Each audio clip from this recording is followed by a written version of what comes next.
বিরতির পর স্বাগত। এনএসএস ইউনিট সারা বছর তারা বিভিন্ন সামাজিক কাজকর্মে এগিয়ে থাকে। মূলত এই প্রকল্পের মাধ্যমে ছাত্রছাত্রীরা স্কুল কলেজ জীবনে সমাজ তথা দেশের সেবা করার সুযোগ পেয়ে থাকে।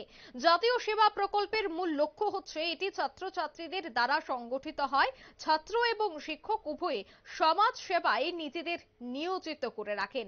দেশের বিভিন্ন বিদ্যালয়ে ছাত্রছাত্রীদের নিয়ে এই ধরনের অনুষ্ঠানের আয়োজন করা হয় এবং তারা প্রত্যেকবার এগিয়ে আসে সাধারণ মানুষের সহযোগিতায়।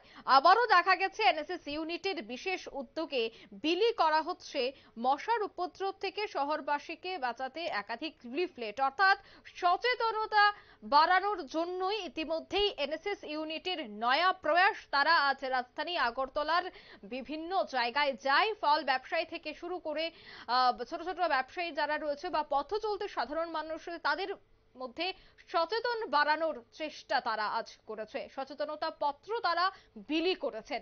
কি বলছেন এনএসএস ইউনিটের সদস্যরা, শোনাবো। আমাদের শহরাঞ্চলে রাজধানীতে আমরা প্রায়ই দেখতে পাচ্ছি যে আমরা কোথাও বসে ঠিক করে গল্প করতে পারছি না, কোথাও বসে কথা বলার কোনো উপক্রম নেই। কারণ কেন? আমরা এই যে রাস্তাঘাটের চারদিকে যে জল জমাট হচ্ছে, বিভিন্ন আবর্জনার জমাট বাঁধার ফলে আমাদের মশার আক্রমণ প্রতিনিয়তই বেড়ে চলেছে। তাই আমরা আজকে প্রতিজ্ঞাবদ্ধ হয়েছি যেন আজকে আমরা আগরতলা এনএসএস ইউনিট ওমেন্স কলেজের সকল ছাত্রীরা এই মরণবেধি মশার আক্রমণ থেকে যেন আমরা সুরক্ষা পাই, আমাদের জীবন যেন সুরক্ষিত থাকে। তাই আমরা আজকে এই বার্তা সকলের ঘরে ঘরে পৌঁছে দিতে রিফ্লেক্ট বিলি করছি। কোনো রকমের কেমিক্যাল ইউজ না করেও আমরা এই মশার হাত থেকে রক্ষা পেতে পারি, তার অনেক পদ্ধতি রয়েছে। আমাদের রিফ্লেক্টে এখানে বলাই আছে নারকেলের ছোবড়া, শুকনো নিম পাতা পুড়িয়ে ধোঁয়া নির্গত করে আমরা জীবনকে সুরক্ষিত করতে পারবো। তো সেই বার্তাই সকলের কাছে পৌঁছে দিতে আজকে আমাদের এই পরিকল্পনা কর্মসূচি।